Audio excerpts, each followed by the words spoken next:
Bom dia, mais uma manhã com Deus, priorizando a palavra de Deus. E nesta manhã do dia 8/6, nós vamos meditar de Salmos, do capítulo 37 ao capítulo 39. Que a paz do Senhor encha o teu coração nesta manhã. No Salmos 37, é um salmo de Davi, e nós vamos ver ele iniciar esse salmo dizendo que não se preocupe com o perverso. É interessante que em outros salmos nós vemos a preocupação dele, né? Traduzindo isso nos salmos dos atos do perverso, de como era o perverso, né? De que muitas vezes ele prevalecia. E aqui no Salmos 37, ele vai dizer: não se preocupe com os perversos, nem tenha inveja dos que praticam o mal. Pois como o capim logo secarão, e como a grama verde logo murcharão. Confie no Senhor e faça o bem, e você viverá seguro na terra e prosperará. Busque ao Senhor a sua alegria, e Ele lhe dará os desejos do seu coração. Entregue o teu caminho ao Senhor, confia nele e ele o fará, né? Nessa versão, ele o ajudará. E ele diz assim: tornará sua inocência radiante como o amanhecer, e a justiça de sua causa como o sol do meio-dia.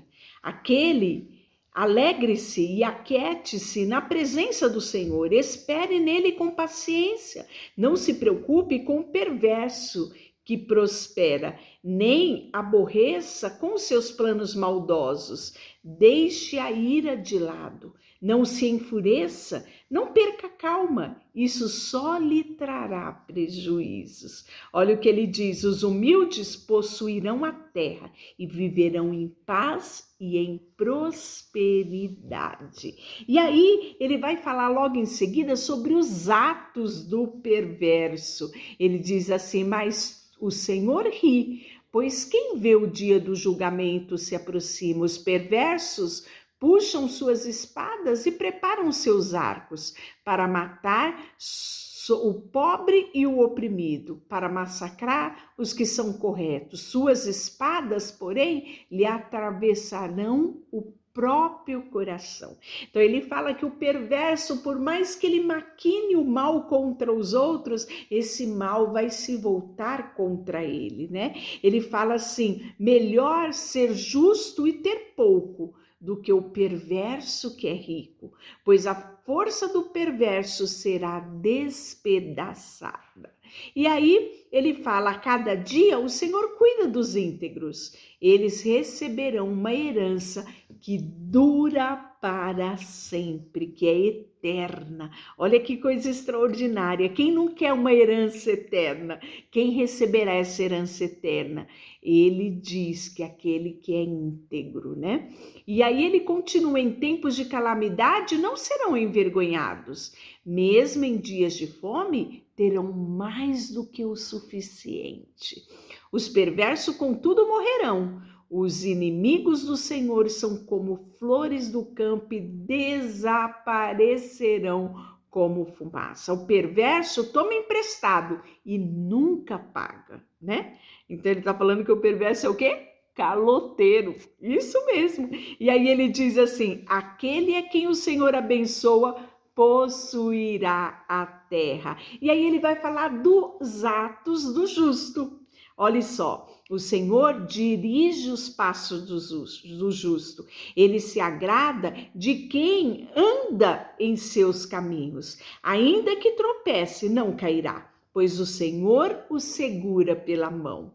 Fui jovem e agora sou velho, mas nunca vi um justo ser abandonado, nem a sua descendência ou os seus filhos mendigarem pão.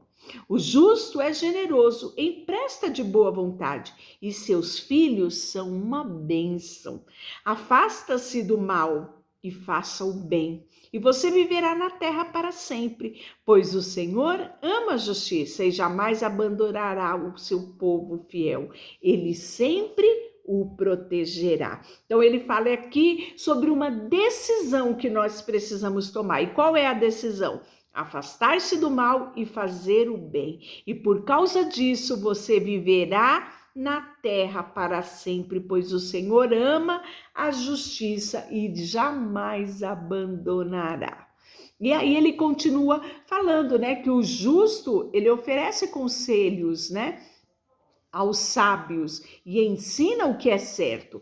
Guarda no coração a lei de Deus. Ele diz assim: põe sua esperança no Senhor e anda com firmeza no caminho dele. Ele termina o capítulo 37 dizendo assim: o Senhor salva o justo, ele é a sua fortaleza em tempos de aflição. O Senhor os socorre e os livra dos perversos. Ele os salva porque nele se refugiam. Capítulo 38 é mais um salmo de Davi e que ele pede que Deus se lembre dele. Por quê? Porque é um salmo de penitência, né? E Davi expressa aqui a tristeza pelo pecado. Né? É uma oração de arrependimento. Então, é algo assim tão importante que Davi traz aqui, que ele sofre quando ele peca, quando ele desagrada a Deus. O pecado é o quê? Você errar o alvo, é você desagradar o coração de Deus, né? E Davi mostra que isso para ele era algo que o fazia sofrer. Da mesma forma, isso deve ser para nós, porque o pecado nos afasta de Deus. O pecado, ele cria uma barreira entre o homem e Deus, né? E a palavra diz em Romanos que todos pecaram e foram afastados da glória de Deus. Então, para que eu me aproxime de Deus, é necessário que eu tenha um coração contrito e quebrantado, um coração que tenha dentro dele o arrependimento, né? Porque todos os dias eu estou sujeita, né, a pecar, a desagradar a Deus. Então, o Davi, ele me ensina isso. Ele fala: ó Senhor, não me repreendas em tua ira, nem me disciplina em tua fúria. Tuas flechas se cravam fundo em mim e o peso da tua mão me esmaga. Por causa da tua ira, todo o meu corpo adoece. Minha saúde está arruinada por causa do meu pecado. Olha só o que Davi nos mostra, a consequência, o peso que o pecado é para a humanidade. Ele diz: minha culpa, ou seja, meu pecado, ele me sufoca. É um fardo pesado e insuportável.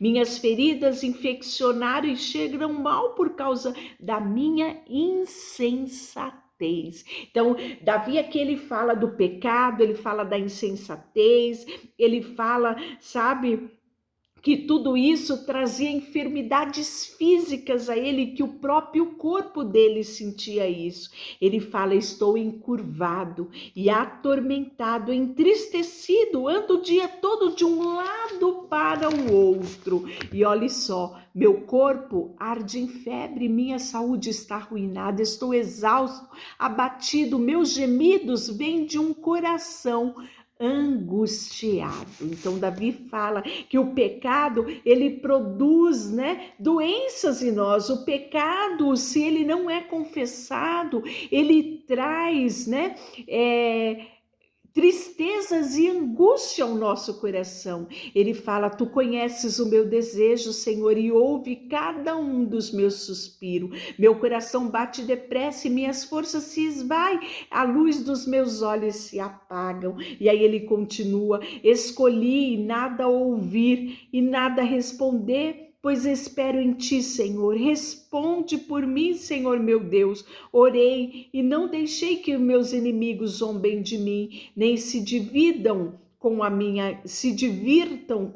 queda. Estou à beira de um colapso, enfrento dor constante. Confesso, porém, os meus pecados, confesso, porém, as minhas culpas. Sinto profundo lamento pelo que fiz. Meus inimigos são muito fortes, eles me odeiam sem razão, pagam bem com o mal e se opõem a mim, porque procuro o bem. Não me abandone, Senhor, não permaneças distantes, meu Deus. Vem depressa e ajude-me, Senhor, meu Salvador. E aí no 39 é outro salmo de Davi, né? E ele fala, disse comigo, tomarei cuidado com o que eu faço e não pecarei no que digo, ficarei calado enquanto o perverso estiver por perto, mas quando eu estava em silêncio, sem falar sequer coisas boas, a angústia cresceu dentro de mim. Quanto mais eu pensava, mais ardia meu coração, então decidi falar. Mostra-me, Senhor, como é breve meu tempo aqui na terra. Mostra-me que meus dias estão contados e que a minha vida é passageira. Vida que me deste não é mais longa que alguns palmos. E diante de ti, toda a minha existência não passa de um momento. A verdade, o ser humano não passa de um sopro. Somos apenas sombra que se movem e as nossas inquietações não dão em nada. Acumulamos riquezas sem saber quem as gastará. Agora, Senhor, o que devo esperar? Eis a minha única esperança. Livra da minha rebeldia e não permita que todos zombem de mim. Estou calado, não direi uma só palavra, pois minha punição vem de ti. Mas, por favor, para de me castigar, os golpes da tua mão me reduzem a nada. Quando nos disciplinas por nossos pecados, consome como a traça que não é mais preciso. O ser humano não passa de um sopro. Ouve minha oração, Senhor, escuta o meu clamor por socorro e não ignore as minhas lágrimas, pois eu sou como estrangeiro diante de ti, um viajante que está de passagem. Como eram os meus antepassados, desvia de mim o olhar para que eu volte a sorrir antes que eu vá e deixe de existir. Então, nesse salmo aqui, ele fala da brevidade do nosso tempo e da necessidade de reconhecermos que estamos aqui apenas de passagem. Deixa eu orar por você, Senhor, nesta manhã. Reconhecemos a nossa pequenez, que dependemos de Ti, Senhor. Queremos lançar diante de Ti tudo que temos e tudo que somos. Em nome de Jesus, amém. Deus te abençoe.